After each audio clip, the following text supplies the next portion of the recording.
How many people in here know a mentally or physically ill person in their life? Yes, two people at least? Okay. And you probably know that they have gone through countless and countless different times of therapy, physical sessions, maybe seeing a doctor every once in a while. All these different sorts of ways that they try to heal themselves, correct? One of the world's oldest and most ancient ways of actually fixing people that is very under the radar is in fact music. Music therapy is the topic that we'll be discussing today, and that is the topic that I'm talking about when it comes to healing people. The reason I chose music therapy is because I myself am a starving musician, and by starving musician I mean you yearn for the limelight, you want to be famous, you want to put out those albums, but it's a lot harder than it looks, it's a lot harder than it seems. I've always wanted to heal people through music, so I figured the best way to do that is to touch base on what music therapy is. Also, I passionately researched the topic because I'm so in love with it, and I'm also making a career out of this. So I kind of figured this would be a good time to touch base on what I'm going to be doing for the rest of my life. So what is music therapy?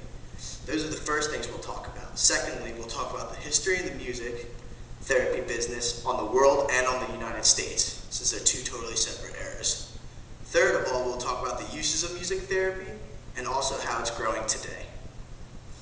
So what music therapy really is the use of music through a professional to help alleviate mental, physical, or spiritual illness from another being. It ranges from health to well-being. I mean, you can pick up anybody you want to help you. Usually these people are certified and they've gone through schooling for many years. Like I said, it's very under the radar. A lot of people think of physical therapy. Maybe you're going to Nova Care Center in Philadelphia or Jefferson Hospital and you're taking part in these physical activities. But this is more of a mental kind of state. History of music therapy, it's always been a part of our musical history, a part of our culture. We tend to use musical to release stress, to alleviate pain in our own.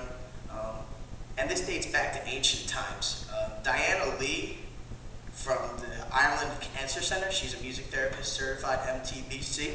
She states that it dates back to ancient times of Romans and Greeks. Back in the day, they used to always have musical sessions along with holistic medicine. The other thing that I was talking about, touching base on U.S. history with musical therapy dawned on the United States during World War I, where we used to use this during when veterans would be ill, sick, actually even terminally injured from war wounds. Doctors would use medicine to try to alleviate them, bring down their blood pressure, help them release a little bit of stress before and after all sorts of surgeries. Music therapy in our lives. It's very funny that people tend to think that music therapy is kind of weak. The fact that it's in alternative medicine kind of plays a very large role. And the way that I like to connect it to people, because a lot of people have small problems that we don't like to talk about, such as substance addicts or mentally ill or even physically ill. What you actually would do is, as a physical therapist, I would actually go to places like Ancora Hospital, working with mentally ill patients, people who are very, very, I guess not to say shut out, but shut themselves out from the world, and it's harder to create emotion from them. Music tends to let people release. It opens them up a little bit. And it can even bring back old demons inside of people that can need to be released, that have been building up over years. So it's more of like a stress reliever. But as we all know, stress leads to good health. So you bring it down, start feeling a little better about yourself. Child development is a very big thing too in musical therapy. Have any of you ever heard of the Mozart effect? That takes part today big time. Jefferson Hospital is really big on this. Another person, his name is Joseph F. Riley. He's from the Albert Einstein Institution of Research. That's in Philadelphia, PA, very local. He's very, very keen on this, child development, and as a therapist where it says to relieve stress, he's worked with over 10,000 patients over the past 15 years using musical therapy. He's actually kind of like a mentor to me. I know him personally. And he's kind of set me in the direction of how you give children Mozart at a very young age and it stimulates brain patterns. And it's like remarkable because you're seeing these children who are infants actually very, very small. I thought I had the picture, but it's on the last slide. And you watch these brain patterns by these kids and they're jumping.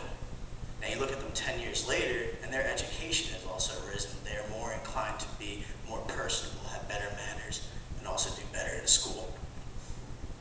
Another quick one, just to touch base, because I know we're hitting time, is cold cases. Cold cases are very big, and there's a lot of them in the world that have kind of caused problems. And when you go through therapy sessions like psychosis and whatnot, cold cases tend to be hard to uncover for victims and people who are in jail and stuff. But when you sit down as a therapist and you apply music to these people, they kind of open them up more, just like I was saying earlier. They kind of get a little more comfortable. Through hypnosis, this might actually bring out more clues as to a cold case. Barbara Palmer, actually, she's from Stanford State News. She actually stated all about that, how cold case files are starting to be helped through musical therapy. And finally, I'd just like to conclude on how I hope that I shed a new light on you guys on ways to heal using music therapy. I know that I've learned a lot doing this project. I'm still going to keep researching it some more. And I mean, you could try this at your own pace, and I'm sure you guys already do. You know, you go home, you've had a rough day after work. You might just want to listen to some Skinner. Or maybe you want to hear Barbra Streisand, or Andrea Bocelli, or you want to hear 311. But that's all on you. But you sit down and you let it lower your blood pressure, take some deep breaths, and that's just a small scale of music therapy. So is there any questions for anybody? Yes? Do you know anybody in your life that's been helped by music therapy? Myself. If I do claim myself. My dad died when I was 7, and I kind of went through all sorts of like crazy phases on my own. I was really young, and I actually met this guy that I cited earlier. His name's Joseph M. Riley. I played violin since I was 5, and he was like trying to figure out what was wrong with me, but his whole profession was musical therapy. And I went through this myself, and it kind of saved myself a few times. And now I'm the front man for a band, playing all over Philly, and trying to make this out of a career on my own. So, any other questions? Chris?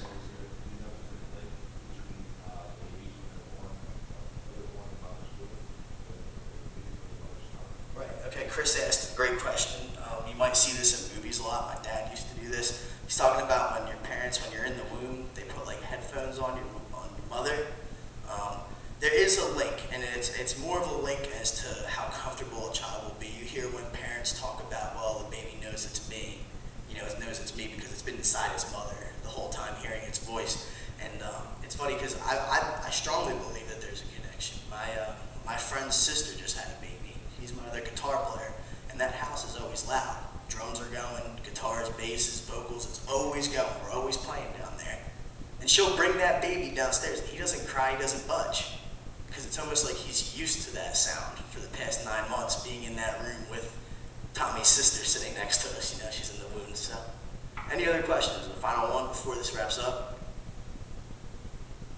Okay. All right, thank you very much. Irma?